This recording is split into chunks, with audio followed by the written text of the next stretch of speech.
Guys, welcome back to एनिलिस्ट अड्डा।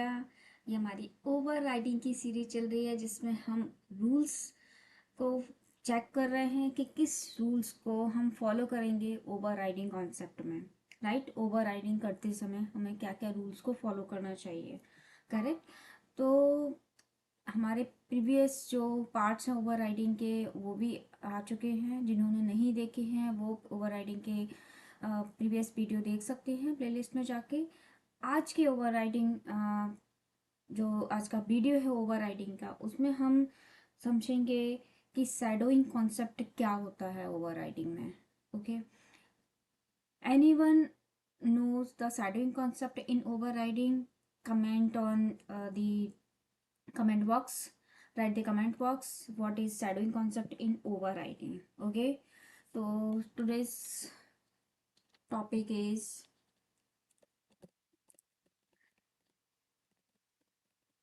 shadowing concept. Okay, ये आज हम पढ़ेंगे, इस कॉन्सेप्ट को समझेंगे। तो एक और कॉन्सेप्ट है शैडोइंग कॉन्सेप्ट कह सकते हैं, या फिर वेरिएबल हाइडिंग। एक और नाम बता देती हूँ, और वेरिएबल हाइडिंग आई थिंक कुछ कुछ लोगों को समझ आ गया होगा कि मैं किसकी बात कर रही हूँ, क्योंकि शैडोइंग कॉन्सेप्ट में थोड़ा सा कंफ्यूजिंग वर्ड है, राइट। बट वेरिएबल हाइडिंग में अंडरस्टूड हो रहा है कि हम किसकी बात कर रहे हैं, किसको हाइड करने की बात कर रहे हैं। करेक्ट। तो आधे से ज़्यादा लोगों को समझ आ गया होगा कि वेरिएबल हाइडिंग में मैं किसकी बात करने जा रही हूँ, राइट। तो हम कह सकते हैं कि ओवर राइडिंग कॉन्सेप्ट में क्या क्या एप्लीकेबल होता है। Overriding concept is applicable only for methods, right, but not for variables.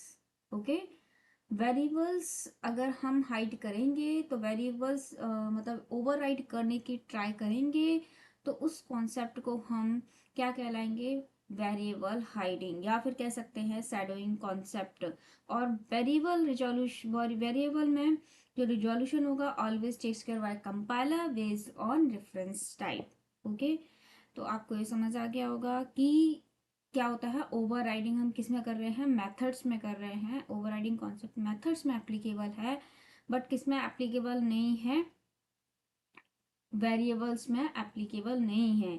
फिर भी हम ट्राई करेंगे वेरिएबल्स को ओवर राइड करने के लिए, तो क्या होगा, वो वेरिएबल जो ओवर राइडिंग कॉन्सेप्ट नहीं कहलाएगा, वो वेरिएबल हाइडिंग कॉन्सेप्ट कहलाएगा।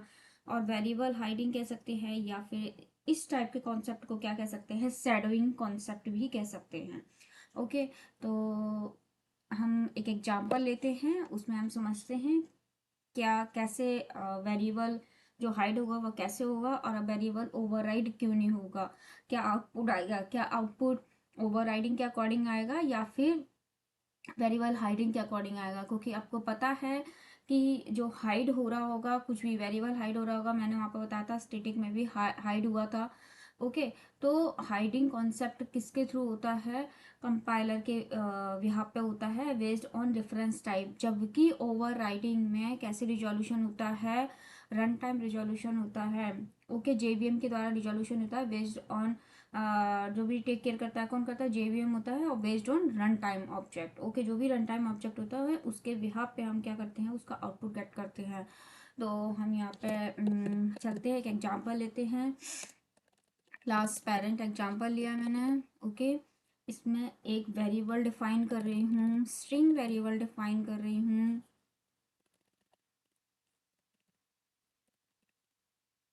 सॉरी, स्ट्रिंग वेरिएबल डिफाइन कर रही हूँ एज इक्वल, स्ट्रिंग ले लेते हैं, इसमें स्ट्रिंग का नाम ही मैं पेरेंट दे दे रही हूँ, जिससे थोड़ा सा अंडरस्टैंडिंग हो किस कहाँ से हम आउटपुट गेट कर रहे हैं।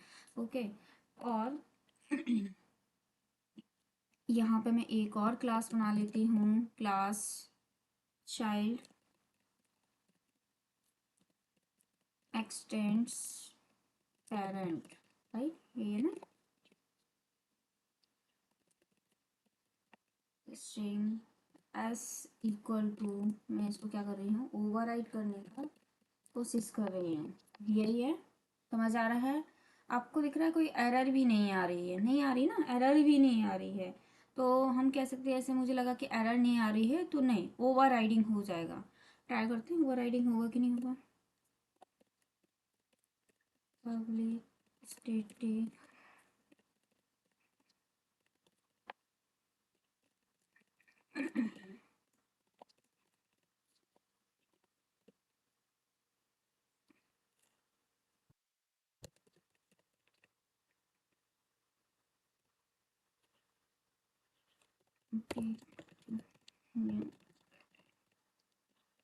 ये ना, यहाँ से मैं पेरेंट गेट कर रही हूँ, तो मैं कैसे गेट करूँगी, पी डॉट एस स्ट्रिंग करके, पी डॉट एस स्ट्रिंग,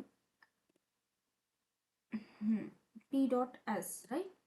तो ऐसे मुझे आउटपुट मिलेगा क्या, नहीं, क्योंकि ये क्या है, एक स्ट्रिंग है, और स्ट्रिंग को गेट करने के लिए मुझे क्या चाहिए, यहाँ पर मुझे एस ओ पी स्टेटमेंट लगाना होगा।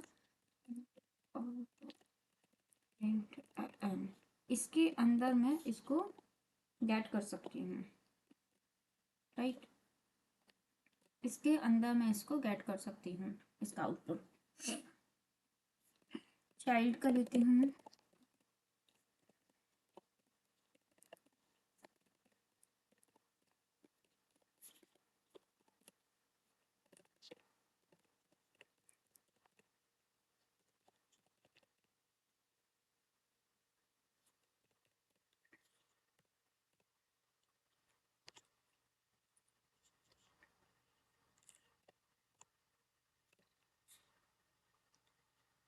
राइट। इससे तो आपको अंडरस्टूड जाएगा कि इससे मैं पेरेंट गेट कर रही हूँ, तो पेरेंट आएगा, चाइल्ड आएगा। थर्ड अब मैं लेती हूँ, पेरेंट क्या होल्ड करेगा, चाइल्ड ऑब्जेक्ट होल्ड करेगा, और उसका आउटपुट किसके बिहाफ पे आएगा वो आप बताइएगा कि रन टाइम के हिसाब पे आ रहा है कि रेफरेंस टाइप जो लिया है उसके अकॉर्डिंग आएगा।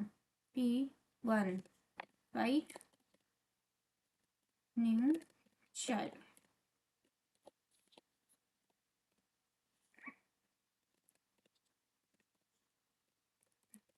अपने इतनी सारी क्लासेस में आपको ये तो अंडरस्टूड हो गया कि हाँ, कैसे रन टाइम के बिहाफ पे कैसे आ रहा है, और कंपाइल टाइम पर कैसे आ रहा है, मतलब रेफरेंस टाइप से कैसे आ रहा है, और रन टाइम जो ऑब्जेक्ट है उसके बिहाफ पे कैसे आ रहा है, राइट। क्या क्या आउटपुट आता है वो आप देख के आप समझ सकते हो, और बता भी सकते हो बिना आउटपुट निकाले ही, क्योंकि जब इंटरव्यू होगा तो हमारे पास हम इसको रन करके तो देखेंगे नहीं, करेक्ट। तो रन करके नहीं देखेंगे, हमें क्या होगा, हमारे हमारे सामने एक क्या होगा, एक प्रोग्राम होगा, और उसमें हमें आउटपुट बताना होगा। तो जब तक हमने इनको रन करके नहीं देखा होगा, हम कैसे, हमें पता नहीं होगा कि सेटिंग कॉन्सेप्ट में आउटपुट किसके बिहाफ पे आता है, स्टैटिक जो कॉन्सेप्ट होता है स्टैटिक ओवरराइडिंग में किस बिहाफ पे आता है, या ओवरराइडिंग कॉन्सेप्ट जो पूरा ओवरराइडिंग कॉन्सेप्ट है उसमें आउटपुट किस बिहाफ पे आता है, और ओवरलोडिंग में किस बिहाफ पे आता है, राइट। ये कॉन्सेप्ट अगर क्लियर नहीं होगा तो आप नहीं बता सकते। आपको हर बार रन ही करके देखना पड़ेगा कि नहीं, मैं रन करके देखूं क्या आउटपुट आ रहा है इसका, नहीं। बट आपको कॉन्सेप्ट क्लियर है आपके माइंड में, तो आप बिना देखे बता सकते हैं कि इसका आउटपुट क्या आएगा।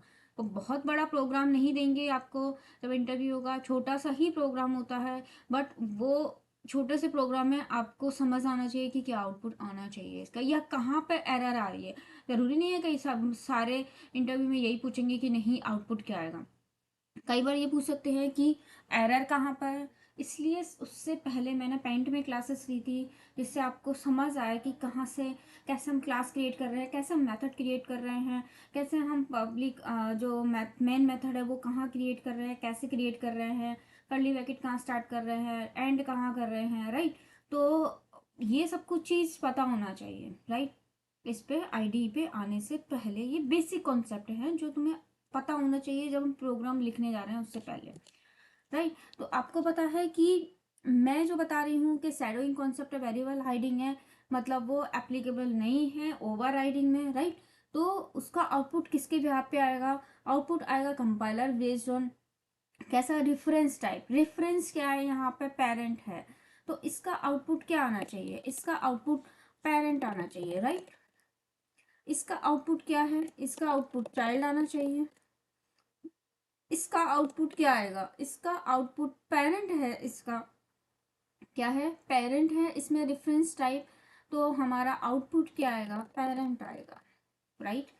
ये क्या है, शैडोइंग कॉन्सेप्ट है। जो यहाँ पे ये आउटपुट आ रहा है, ये क्या कहला रहा है, ये जो वेरिएबल हो रहा है, इसको हम बोल रहे हैं वेरिएबल हाइडिंग और शैडोइंग कॉन्सेप्ट। ओके, अब हम इसको रन करते हैं और हम चला के देखते हैं। आपको समझ आ गया, जो मैंने आउटपुट लिखा था वही आउटपुट आए हैं। पेरेंट आया है, फिर चाइल्ड आया है, फिर थर्ड का पेरेंट आया है। क्यों? क्योंकि वेरिएबल हाइडिंग में, शैडोइंग कॉन्सेप्ट में रिजोल्यूशन हमेशा कंपाइलर के बेस पे होगा। रेफरेंस टाइप कंपाइलर में कैसे होता है, रेफरेंस टाइप। क्या रेफरेंस है, पेरेंट है तो पेरेंट आउटपुट आएगा। ओके, ये आपको आई थिंक समझ आ गया होगा। अगर आपको कोई भी प्रॉब्लम है, कोई भी चीज़ समझ नहीं आई हो फिर भी, तो आप मुझे कमेंट करके पूछ सकते हैं। आज के लिए इतना ही, थैंक यू, धन्यवाद।